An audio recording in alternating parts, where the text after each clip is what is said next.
음주운전으로 사고를 내고 달아났다가 집에서 마시고 있던 것처럼 위장한 남성이 재판에 넘겨졌습니다.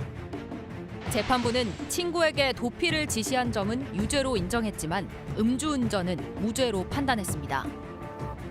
음주운전 혐의를 무죄로 본 이유는 무엇인지 재판부의 판단을 들여다봅니다. 네, 음주운전을 하면서 뺑소니 사고를 내고 달아났다가 집에서 마신 것처럼 위장한 30대 남성이 재판에 넘겨졌습니다. 김영성 기자, 사고 당시의 상황부터 좀 정리를 해주시죠. 사건이 발생한 건 지난해 2월입니다. 예. 세종시에서 친구들과 함께 술을 마신 이 30대 남성이 자신의 승용차를 몰고 가다가 네. 길가에 주차된 차량을 들이받은 겁니다. 예. 그런데 이 조치를 취하지 않고 친구를 불러서 친구 차를 타고 도주를 하게 되는데요. 어허. 친구 집에 가서는 마치 사고 이후에 술을 마신 것처럼 예. 식탁 위에 빈 소주병을 놓는다든지 이렇게 현장을 꾸며놓은 겁니다. 예. 결국 경찰에 잡히긴 했지만 그 음주운전 혐의에 대해서는 재판부에서 무죄로 판단했습니다. 무죄요. 양 변호사, 아니 그 음주운전이 거의 명백해 보이고요. 사후에 이것을 속이려고 뭐 술병을 꺼내놓고 술 마시고 이런 행동을 한 것인데 음주운전에 대해서 무죄 판결이 내려졌다? 왜 그런 겁니까? 그러니까 이 부분이 지금 윤창호법이 적용되기 전입니다. 그러니까 0.05부터 음주운전이라고 보던 때였는데 네네. 여기 이제 0.05라는 게 혈중 알코올 농도지 않습니까? 그렇죠. 그러니까 우리 시청자분들도 이 부분은 좀 혼돈을 하시는 분이 많이 있을 것도 같은데요. 예. 우리 상식적으로는 술을 딱 마신 직후에 이 혈중 알코올가 제일 높을까요? 아니면 시간이 어느 정도 흘렀을 때일까요? 그러니까 예, 저는 알고 있고요. 예. 상승기라고 해서 예. 관장님은 당연히 아시지만 예. 보통은 생각하시 술 마신 직후가 바로 제일 높고 그다음에 그럴 시간이 생각하죠. 흐르면서 점점 깰 거 아니야라고 생각하시지만 예. 혈중 몸속에 들어간 퍼지는 시간이 시간이 있지 않습니까? 예. 그래서 사실은 30분에서 90분 정도 됐을 때까지가 딱 정점을 찍고 그다음부터 내려오니까 네. 판사가 보니까 이게 그 음주 측정을 했을 때는 0.05를 넘은 건 맞는데 예. 실제로 운전을 했을 때 네. 딱 걸렸을 때 그때도 0.05를 넘었다고 보기가 좀 어렵다라는 아하. 겁니다. 그렇게 해서 음주운전 부분은 무죄를 한 겁니다. 예. 자, 음주운전 부분은 그렇고 또 좀 이따 다시 한번 좀 이야기를 나누기로 하고요. 김영성 기자. 그럼 음주운전만이 아니라 음주 상태에서 사고를 내고 뺑소니를 했잖아요. 그럼 이 부분에 대해서는 어떻게 판단을 한 겁니까, 법원에서? 사고 후 조치를 취하지 않은 부분에 대해서는 유죄로 봤습니다. 예. 또 이 30대 남성 같은 경우에는 친구에게 전화를 해서 도피를 하지 않았습니까? 예. 그래서 범인 도피 교사 혐의도 유죄로 인정을 했고요. 재판부에서는 그 음주운전죄를 범했다고 볼 만한 상황에서 범행 사실을 숨기고자 친구에게 도피를 지시한 부분. 또 네. 경찰관의 정당한 혈중 알코올 농도 측정 업무를 방해한 업무 이런 것도 죄질이 너무 불량하다 이렇게 판단했습니다. 네.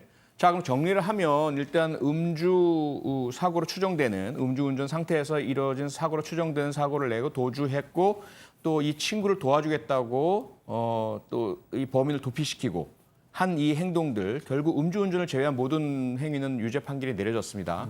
그런데 정작 중요한 음주 부분에 있어서는 양 변호사의 설명처럼 상승기라는 부분들에 대한 판단 때문에 법원은 유죄 인정을 하기 어렵다. 네. 이 판단, 이 법원의 판결 전체 변호사 입장에서 어떻게 평가하십니까?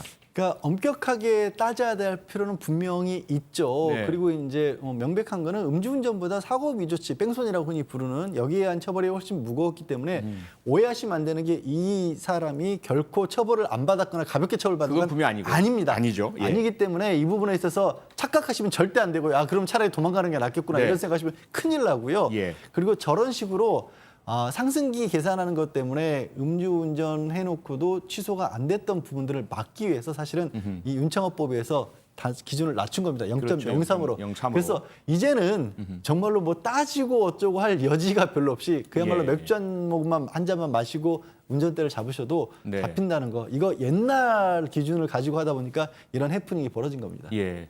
자, 그러니까 이게 지금은 윤창호법 때문에 문제가 해결이 됐는데요. 과거에 음주 단속 기준이 혈중 알코올 농도 0.05% 이상일 때는 예를 들어 맥주 한 병 정도 마셨을 때 체질에 따라서 어떤 사람은 넘고 어떤 사람은 안 넘고 이랬잖아요. 그런데 만약에 바로 응한 사람은 단속이 되고 도주해가지고 숨어 다니다가 상승기가 지나서 측정을 하면 또 낮게 나오고 이런 문제들이 있었지 않습니까?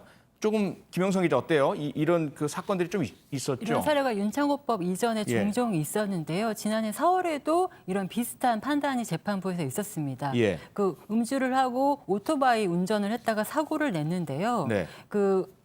수사기관에서는 음주운전이라고 봤지만 이 재판부에서는 음주운전이 아니다라고 무죄로 봤는데요. 그 이유가 그 음주를 종료한 시점과 그 운전을 종료한 시점 사이에 70분의 사이가 있었다는 겁니다. 네. 그때 상승기에 해당할 수 있어서 아하. 운전을 했을 당시에 정말 혈중 알코올 농도가 0.05% 이상이었는지 확인할 수 없다라는 점으로 무죄를 줬습니다. 네. 자, 그런데요. 이 법원에서 그냥 그 수치만으로 판단하는 것이 아니라 흔히들 위드마크 공식이라는 게 또 사용되잖아요. 사람의 체중, 마신 술의 종류, 알코올 농도 이런 것들을 모두 계산식에 넣어서 이 음주 후에 얼마나 시간이 흘렀는지, 그럼 결국 역산을 해서 과연 어느 정도로 혈중 알코올 농도를 정해야 할지 이런 계산 방법이 있는데, 그러면 이 사건의 경우에도 0.061가 나왔다. 위드마크 공식을 적용하면 0.05 이상이다. 이렇게 나올 것 같은데요. 근데 왜 법원에서 무죄 판결을 내렸죠? 그 재판부에서 판단하기로는 우씨 이 운전자, 오토바이 운전자의 체중을 측정하지 않았다는 겁니다. 체중 측정을 안 수사기관에서. 했다고요? 그리고 또 술 종류나 음주 속도 자체도 예. 정확하게 판단할 수가 없다라는 것을 근거로 해서 무죄로 판단했습니다. 아하, 그 위드마크 공식 자체 문제보다는 그 당시에 경찰이 필요한 요소들을 충분히 측정하지 않았다는 그런 기술적 오류가 좀 있었네요. 맞습니다. 그 개그맨 이창명 씨 사건 때에도 예. 술 종류, 술의 양 등이 정확하게 측정되지 않았다는 이유로 음주운전에 무죄를 선고받았잖아요. 그것도 그랬죠. 비슷한 상황이었습니다. 예. 근데 이처럼 법의 허점을 노린 꼼수들, 여러 사람들이 음주운전을 하고 단속을 피하기 위해서 다양한, 어떤 사람들은 뭐 입에 양치를 갑자기 한다든지, 아니 이 측정 안 하고 난 피를 뽑아주세요, 이런 일들도 있고 여러 가지가 있잖아요. 네. 어떻게 생각하십니까? 그러니까 정말 이 시청자분들께 다시 한번 강조드리지만요. 오죽 예외적이면 저희가 여기서 사건으로 다루고 있겠습니까? 이렇게 그렇죠. 빠져나갈 수 있는 경우가 거의 없고요. 네. 특히 잘 아시겠지만 만약에 거부를 했다 그러면 측정 거부죄로 가장 강하게 또 처벌도 받고요. 훨씬 무겁잖아요. 훨씬 측정 무겁게 처벌을 거부죄가. 받습니다. 훨씬 예. 무겁게 처벌을 받고 예. 그 외에도 위드마크 공식 같은 경우도 경찰에서 가끔 이렇게 뭔가를 놓치는 경우들이 있지만 현장에서 실제로 그 가능성은요. 진짜 낮습니다. 절대 예. 음주운전은 하시면 안 됩니다. 네, 절대로 하지 마셔야 될 것 같습니다.